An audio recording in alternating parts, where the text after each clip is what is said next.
good morning sa Luzon, Visayas at Mindanao. Good morning Pilipinas. So ngayon ay November 16 po ngayon. Update po sa ating okra farming. So ngayon mga ka-farmers ay i-update ko po kayo. Ito na po yung aming okra ngayon.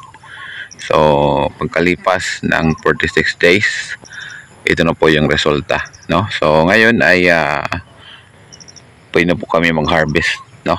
So actually kahapon per the 5 days to nagkuha na po kami ng mga ilang peraso. So ngayon ito na po 46 days na po ito ngayon, no? So may makakuha na po tayo na bunga, no? To tingnan po natin, no? Ang daming bunga na, no? Oh, so may mga kasunod pa po, oh, kasunod dito. Tapos may mga bulaklak. So sa okra farming, madali lang itanim. So parang sitaw lang din. Direct seeding lang siya. Mula sa buto, dahil sa lupa sa pagtanim. Katulad din sa sitaw. So after 46 days, 45 days ay makapag-harvest na po tayo. So bukas na po kami mag-harvest. Hindi ngayon. Pero ngayon pwede na ito. Pero bukas hindi ko tumanda siguro. So yun lang yung ating update sa okra farming namin, no? Medyo okay naman po yung tubo dahil ito po ngayon ay 45 days na. Medyo ito po yung dahon, no? Medyo malapad yung mga dahon. Oo, so no, ito tingnan po natin, no? Ito. Oo.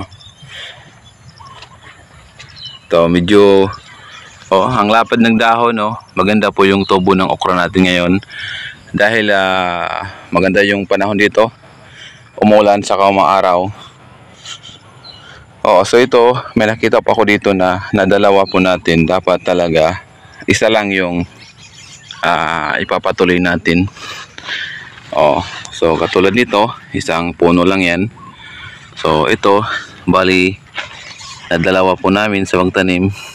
Kung ikumpara po natin yung puno nila, kung alin ang malaki or mataba. So ito po yung isa, medyo malaki po yung puno niya. Tingnan po natin, no? Tapos yung isa, ito naman ay payat. So gawin po natin dito ay bunutin po natin, no? Oo. So yun po talaga ang advisable na gawin natin. Bunutin po natin to. Madali lang pagbunot ito, guys. Mga ka-farmers, lang po kayong mga linlangan at magmatakot baka maapektuhan to. Hindi yan, kasi malambot lang naman to. Malambot lang ito, hindi ito matigas bunutin. Ito, tanggal na po siya. So mas maganda yung isang puno lang, medyo malaki, malakas magbunga. Pero kung madalawan po yung puno niya, tapos medyo ganito kalaki, yung katawan niya mataba naman, saka malusog, okay lang naman, ipatuloy po natin yan kasi magkaroon naman din yung bunga. So ang maganda sa okra farming, no, mga ka-farmers, kahit yung dahon nito ay butas-butas, ito kahit butas-butas po yung dahon, ay hindi po yan maapektuhan yung bunga natin, no. Tuloy pa rin yung pagbigay niya ng bunga. So yung okra hindi mahirap alagaan. So yung aming pagplat dito ay nakatudling lang po ito, panggitan ng kalabaw saka araro. So ito niyang pinaka-plat, medyo mataas na po yung plat niya dahil nga dito inaraw namin papunta dito, parang ganun.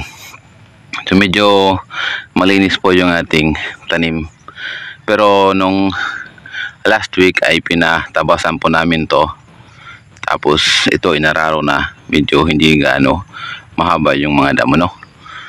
So to 46 days yung ating okra ngayon. Pero ang lulusog po ng mga dahon, no. Sa isang tudling ay maganda po talaga yung tubo. Tingnan po natin, no. Punta doon. Ang lapad talaga ng mga dahon yan, mga farmers, no. So ito may mga bunga na rin yan. Oh, marami na po yung mga bunga niya. Oh, oh. To. So, ito oh. Medyo hindi pa siya gaano mataas kasi bata pa po ito, hahaba pa po ito. Ito na rin po no. Oo. May mga bunga na no.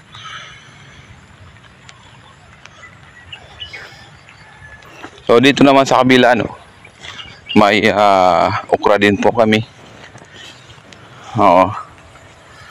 Ito po yung okra namin. Ito po yung pangalawang tanim namin. So ang ginawa dito ay kasi madami pong buto, dinalawa po dito ng pagtanim namin. So kung maganda po yung tubo lang dalawa, patuloy namin. Pag payat yung isa, matabang isa, bubunutin lang yung payat katulad ng ginawa natin kanina. Okay lang yun. So ito na po. Medyo lahat punta doon ay okra po ito. So dito, ito po yung nauna ay harvesting na yan, harvestable na yan. Ngayon linggo or bukas kami magsimula. So yun po, medyo linisan din po namin to, kaya medyo maano yung tudling niya, yung pinaka-plat na medyo malinis ng konti. So dito naman sa daanan medyo may damo-damo rin. So ito po yung aking tanim na okra no, mula dito sa tinayuan ko hanggang doon. Yung harvestable na, mag-harvest kami yung una, ito yung pangalawa. So yung pangalawa hindi ko po na tandaan kung kailan po namin ito itinanim. Siguro mag 3 to 4 weeks na yata to. Kasi yung una 4 to 6 days na po yun, harvestable na. Nakita nyo kanina may mga bunga na po no. So dito naman sa tabi ng okra namin, ito po ay may tanim po kami na patula. Ang ganda ng tubo ng patula namin no. So gumakapang na po sila no, papunta sa taas. Ito po no, papunta sa taas. So bali konti lang naman to, hindi naman to marami, ilang puno lang to na tinanim namin. Bali pang gulay-gulay lang to no, pero maganda po yung tubo talaga ng patula namin no. Kasi inabunuhan din po namin to.